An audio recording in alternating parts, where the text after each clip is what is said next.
ಈಗ flyover meeting ಮಾಡಿದ್ರಿ. Flyover smart city ರೋಡಕ್ಕೆ ಸಂಬಂಧಪಟ್ಟಂತೆ ಕೆಲವು ಸಮಸ್ಯೆಗಳ ಚರ್ಚೆ ಮಾಡಿದ್ವಿ ಇವತ್ತು. ಡಿ.ಸಿ ಅವರು, ಶಾಸಕರು, ಹಿರಿಯ ಅಧಿಕಾರಿಗಳು. ಸೊ ಈಗಾಗಲೇ ನಮಗೆ 270 ಕೋಟಿ ಫ್ಲೈಓವರ್ಗೆ ರಾಜ್ಯ ಸರ್ಕಾರ, ಸಿದ್ದರಾಮಯ್ಯ ಅವರ ಸರ್ಕಾರ ಸ್ಯಾಂಕ್ಷನ್ ಮಾಡಿದೆ. ಅದು ಇನ್ನೂ ನಮ್ಮ ಹಂತದಲ್ಲಿ ಫೈನಲ್ ಆಗಿಲ್ಲ. ಯಾವ ರೀತಿ ಎಲ್ಲಿ ಹೋಗ್ಬೇಕು, ಯಾವ ರೀತಿ ಮಾಡಬೇಕಂತ ಇವತ್ತು ಸಭೆಯಲ್ಲಿ ಅಪೂರ್ಣ ಆಗಿದೆ. ಮತ್ತೆ 6th ಅದು ಫೈನಲ್ ಮಾಡ್ಲಿಕ್ಕೆ ಹೇಳಿದೀವಿ ನಮ್ಮ ಅಧಿಕಾರಿಗಳಿಗೆ. ಬಂದ ಮೇಲೆ ನಂತರ ಡಿ.ಸಿ ಅವರು ಎಲ್ಲ ಸಂಘ ಸಂಸ್ಥೆಯವರನ್ನ, ಉದ್ಯಮಿಗಳನ್ನ, ಅಡ್ವೊಕೇಟ್ಗಳನ್ನ ಕರೆದು ಅವ್ರದ್ದು ಒಂದ್ಸಲಿ ಸಜೆಷನ್ ಕೊಡಲಿಕ್ಕೆ ಹೇಳಿದ್ವಿ. ಸೊ ಆ ಸಲಹೆ ಬಂದ ಮೇಲೆ ಅಂತಿಮವಾಗಿ ಟೆಂಡರ್ ಮಾಡ್ತೀವಿ. ಆಮೇಲೆ ನಮ್ದು ಬೂಡಾದಿಂದ ನಮ್ಮ ವ್ಯಾಪ್ತಿಯನ್ನು ಹೆಚ್ಚು ಮಾಡಲಿಕ್ಕೆ ಕೂಡ ಅದು ಒಂದು ಪ್ರಯತ್ನ ನಡೀತಾ ಇದೆ. ಸ್ಮಾರ್ಟ್ ಸಿಟಿಯಲ್ಲಿ ಈಗಾಗಲೇ ಬಿಲ್ಡಿಂಗ್ ಆಗಿದೆ, ಟೆಂಡರ್ ಆಗಿಲ್ಲ. ಸುಮಾರು ವರ್ಷಗಳಿಂದ ಹಾಗೆ ಬಿದ್ದಿದೆ, ನಮಗೆ ನಷ್ಟ ಆಗ್ತದೆ. ಟೆಂಡರ್ ಕೂಡ ಬೇಗ ಮಾಡಲಿಕ್ಕೆ ಚರ್ಚೆ ಮಾಡಿದ್ವಿ. ಸೊ ಇವತ್ತಿಷ್ಟು ವಿಷಯಗಳನ್ನು ನಾವು ಚರ್ಚೆ ಮಾಡಿದ್ವಿ. ಸರ್, ಈಗ ಇದು ಫ್ಲೈಓವರ್ ಡಿಸೈನ್ ನೀವು PWD ಒಂದೇ ಮಾಡ್ತೀರಾ ಅಥವಾ ಕನ್ಸಲ್ಟೆಂಟ್ ಏಜೆನ್ಸಿಗೆ? ಇಲ್ಲ, ಕನ್ಸಲ್ಟೆನ್ಸಿ ಬೇಕೇ ಬೇಕು. ಆದ್ರೆ ನಾವು ಮಾಡೋರು ನಮ್ಮ ಸ್ಟೇಟ್ PWD ನಾವು ಮಾಡ್ತೀವಿ. ಆಮೇಲೆ ಲೆಂತ್ ಎಷ್ಟು? ಅದೇ ಇನ್ನು ಫೈನಲ್ ಆಗಿಲ್ಲ. ಲೆಂತ್ ಅದು ಒಂದೇ ಸಾರಿ ಮುಗಿಯತ್ತದಲ್ಲ, 3 ಹಂತದಲ್ಲಿ ಮುಗಿಬೇಕು.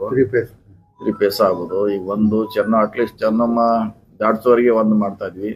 ನಂತರ ಧರ್ಮವೀರ ಸಂಭಾಜಿ ಚೌಕರಿಗೆ, ನಂತರ 3rd ಗೇಟ್ ವರೆಗೆ 3 ಹಂತ ಇದೆ. 1 ಹಂತ ಮುಗಿಸ್ಲಿಕ್ಕೆ ಪ್ರಯತ್ನ ಮಾಡ್ತೀವಿ.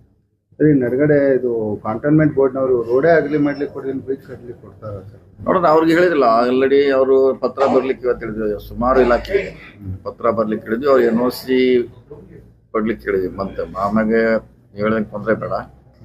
ಸೊ ಎಲ್ಲರಿಗೂ ಸಂಬಂಧಪಟ್ಟವ್ರಿಗೆ ನೀವು ಹೇಳಿದ್ರಲ್ಲ, ಕೋರ್ಟ್ ಬಗ್ಗೆ ಹೇಳಿದ್ರೆ ಎಲ್ಲರ ಕಡೆ NOC, KSRTC, BWD, ಕೋರ್ಟ್ ಅವ್ರದ್ದು ಎಲ್ಲರದ್ದು ಅಬ್ಜೆಕ್ಷನ್ NOC ತೊಗೊಂಡ್ಮೇಲೆ ನಾವು ಕೆಲಸ ಪ್ರಾರಂಭ ಮಾಡ್ತೀವಿ. ಆಮೇಲೆ ಸ್ಮಾರ್ಟ್ ಸಿಟಿ ಏನೇನು ಸರ್, ಗ್ರೆವೆನ್ಸಸ್ ಆಗ್ಬೇಕು ಅಂತ? ಸ್ಮಾರ್ಟ್ ಸಿಟಿ 2-3 ಬಿಲ್ಡಿಂಗ್ ಕಟ್ಟಿದ್ದಾರೆ. ಅದು ಬಾಡಿಗೆ ಬರೋ ಪ್ರಾರಂಭ ಆಗ್ಬೇಕು. ಇನ್ನೂ ಮಾಡಿಲ್ಲ ನಾವು. ಅದಕ್ಕೆ ಟೆಂಡರ್ ಮಾಡ್ಲಿಕ್ಕೆ ಹೇಳಿದೀವಿ. ಅಷ್ಟು ಬೇಗ ಮಾಡ್ಲಿಕ್ಕೆ ಅಂತ ಸಲಹೆ ಕೊಟ್ಟಿದ್ದೇವೆ. ಈಗ ವರ್ಕ್ ಡನ್ ಆಗಿದೆ ಸರ್, ಮೇಂಟೆನೆನ್ಸೇ ಆಗ್ತಾ ಇಲ್ಲ. ಅದೆಲ್ಲ ಯಾರು ಕೊಟ್ರೆ ಈಗ ಮತ್ತೆ ದುಡ್ಡು ಇಲ್ಲದೆ ಮತ್ತೆ ನಮ್ ದುಡ್ಡು ಹಾಕಿ ಮೇಂಟೆನೆನ್ಸ್ ಮಾಡಬೇಕು. ನಮ್ ದುಡ್ಡು ಬಂದ್ರೆ ಮಾಡ್ಲಿಕ್ಕೆ ಅನುಕೂಲ ಆಗ್ತದೆ. ಅದಷ್ಟು ಬೇಗ ಮಾಡ್ತೀವಿ. ನೆಕ್ಸ್ಟ್ ಮೀಟಿಂಗ್ ವೇಸ್ಟ್ ಮ್ಯಾನೇಜ್ಮೆಂಟ್ ಈಗ ಒಂದೇ ತುರ್ಮೂರಿ ಒಂದೇ ಇದೆ ಹೇಳಿದ್ರೆ ಲೋಡ್ ಭಾಳ ಆಗಿದೆ. ಇನ್ನೂ 2 ಆಗಬೇಕು. ಇನ್ನೊಂದು ಸೌತ್ ಕಡೆ ಆಗಬೇಕು, ಮತ್ತೊಂದು ನಾರ್ತ್ ಕಡೆ ಆಗಬೇಕು. ಅಷ್ಟಾದ್ರೆ ಸರಿ ಆಗ್ತದೆ. ಇಲ್ಲಾಂದ್ರೆ ಒಂದ್ರ ಮೇಲೆ ಬಹಳಷ್ಟು ಬರ್ಡನ್ ಆಗಿದೆ. ಆ ಭಾಗದಲ್ಲಿ ಬಹಳಷ್ಟು ಸಮಸ್ಯೆ ಕೂಡ ಆಗಿದೆ. ಹೇಳಿದ್ವಿ ಕಮಿಷನರ್ ಅವ್ರಿಗೆ ಹೇಳಿದ್ವಿ. ಅವ್ರ ಜಾಗ ಗುರ್ಸ್ಕೊಳ್ಲಿಕ್ಕೆ DC ಅವ್ರಿಗೆ ನಮ್ಮ ಸರ್ಕಾರ ಲ್ಯಾಂಡ್ ಇದ್ರೆ ಅವ್ರಿಗೆ ಗುರ್ಸ್ಲಿಕ್ಕೆ ಹೇಳಿದ್ವಿ. ಹಳೆ ಕಚರಾ ಡಿಪೋ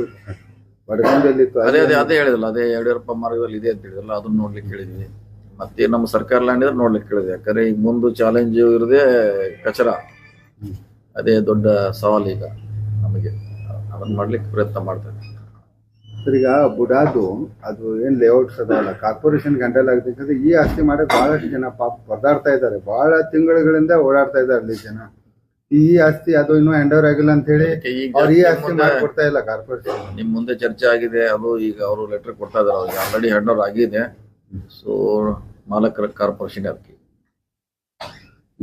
ನೆಕ್ಸ್ಟ್ ಮೀಟಿಂಗ್ ಯಾವುದು ಸರ್? ಫ್ಲೈಓವರ್ ನೆಕ್ಸ್ಟ್ 6 ಅಥವಾ 7 ಮಾಡ್ತೀವಿ. ಫೈನಲ್ ಮಾಡ್ತೀವಿ. Okay, thank you.